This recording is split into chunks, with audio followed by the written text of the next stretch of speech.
Queridos irmãos, graça e paz em Cristo Jesus, estamos aqui nesse local abençoado, aqui na casa da minha sogra, do meu sogro, e aproveitando, fazendo esse vídeo para vocês. Nós hoje temos a lição 11, né? O discipulador e a igreja contemporânea. Quer dizer, o discipulador e a igreja de hoje. A igreja que vive nesse tempo, que há uma transformação muito acelerada. Não somente transformações aceleradas, mas também pensamentos acelerados por causa dessas transformações que ocorrem a cada dia, a cada momento. Então o texto básico se encontra em Romanos no capítulo 12, no versículo de 1 e 2, né? Que fala justamente para nós não nos conformarmos com este mundo, né? Então, a palavra conformar, no original, é moldar. Nós não devemos nos moldar a esse mundo.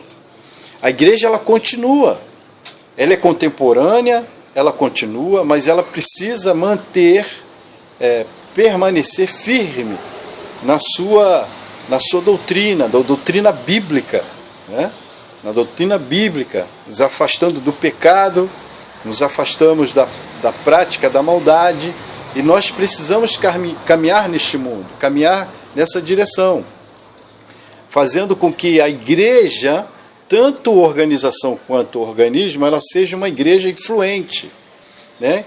Que influencie a sociedade, que influencie o contexto onde ela está inserida. Então a igreja contemporânea, ela tem essa tarefa de influenciar a igreja que está inserida. E a palavra de Deus diz em João 8,36, diz que se pois o Filho vos libertar, verdadeiramente sereis livres. Então o que a grande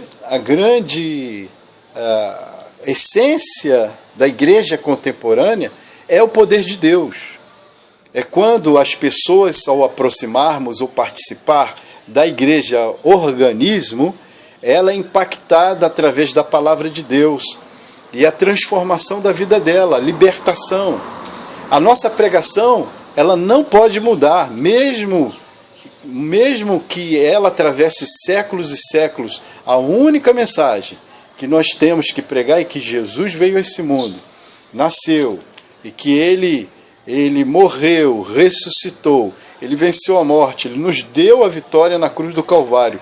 Essa mensagem, ela é contemporânea, ela não muda, ela não pode mudar, ela precisa permanecer com essa essência, embora as situações em volta mude, as situações, os contextos mudem, mas a essência da palavra pregada, a essência da mensagem que estamos transmitindo, ela precisa ser dessa forma, que Jesus, ele nasceu, ele viveu neste mundo, ele morreu pelos nossos pecados, ele ressuscitou o terceiro dia, nos deu vitória vencendo a morte, derramando o seu sangue na cruz do Calvário. E a igreja, ela sofre algumas reações com relação, ela precisa estar atenta quando ela através dos tempos, ela vai sendo contextualizada, né? Ela passa por um período de contextualização devido às situações, os tempos. Mas algumas igrejas, elas têm algumas reações, elas se retraem, né? Diante da situação vivida nos dias atuais, elas se retraem, elas se padronizam, né? Há uma padronização política, né? Então essa padronização política, ela não é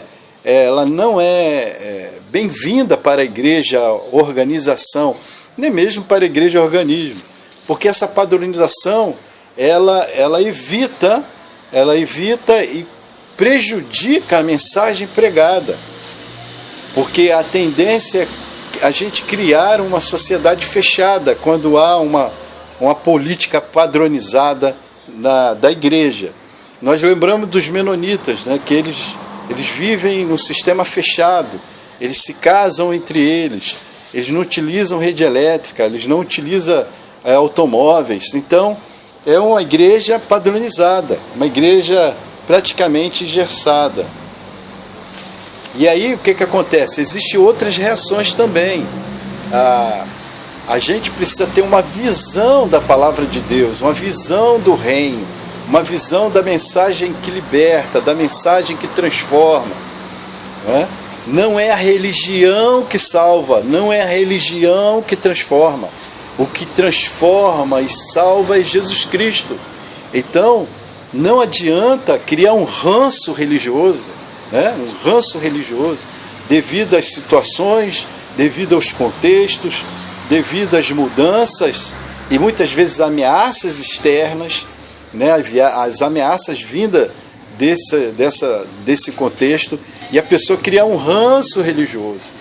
Então, nós precisamos, como igreja, organização e organismo, ter uma mensagem atualizada, não modificando a essência da pregação, que é Jesus Cristo Senhor, que é Jesus Cristo Salvador. Então a gente precisa disso.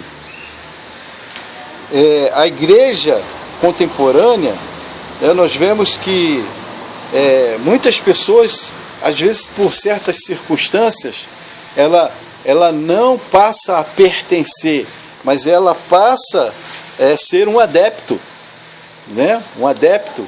Ela não pertence ao corpo, mas ela é um adepto. Então, é uma diferença grande na questão do adepto e da pessoa pertencer. Então, a pessoa que é um adepto, hoje ele está conosco, amanhã ele não está. Quando a pessoa pertence ao corpo, à organização local, é totalmente diferente daquele que ele está ali de passagem, vem para a nossa igreja, depois procura outra, vai para outra, e vai para outra, e fica mudando de igreja. A pessoa é necessário pertencer a uma organização, a um organismo que está ali, ela está inserida, ela é acompanhada pelo seu pastor, ela é acompanhada pelo discipulador, está ali sempre sendo acompanhado, mentorada, por uma liderança. Isso aí evita vários problemas na vida do discípulo. E o discipulador, ele precisa ter essa visão totalmente, E quando ele traz a mensagem para o seu discípulo, ele traga uma mensagem atual. Ele dá uma orientação atual. Ele fala das perspectivas bíblicas, dos fundamentos bíblicos na atualidade, não fazendo com que essa situação venha a prejudicar o trabalho do discipulador. Então, a palavra de Deus, ela precisa ser pregada, de forma a palavra poderosa da cruz, que transforma, que salva o pecador, que tira ele das garras de Satanás, tira ele das garras do inimigo. Então precisamos pregar essa palavra. E que o processo de santificação, é um processo a santificação. Ele vem como está, e através da caminhada ele sofre esse processo de santificação através da palavra de Deus e através dos ensinamentos, que ele vai recebendo, e o trabalho que ele vai recebendo com relação à pessoa sendo que confrontada, pela palavra de Deus. Então, meu querido, essa é a primeira parte do estudo. Nós continuaremos na página 119 falando sobre a igreja contemporânea, o discípulo discipulador e a igreja contemporânea. Que você receba essa palavra e que você guarde no seu coração e que possa praticá-la a cada dia, a cada instante, que você possa também meditar nela, meditando na palavra de Deus, lendo a palavra de Deus, conhecendo a Deus e o seu poder e a sua autoridade em todas as circunstâncias, em todas as situações que nós vivemos na igreja no tempo de hoje, né? E um grande desafio nós temos aí, né? A pandemia é um grande desafio, o comportamento da igreja diante dessa situação, né? Então é necessário muita sabedoria, discernimento espiritual para caminhar e saber como agir diante de tudo isso. Que Deus te abençoe, que a graça de nosso Senhor Jesus Cristo esteja poderosamente em sua vida. Amém.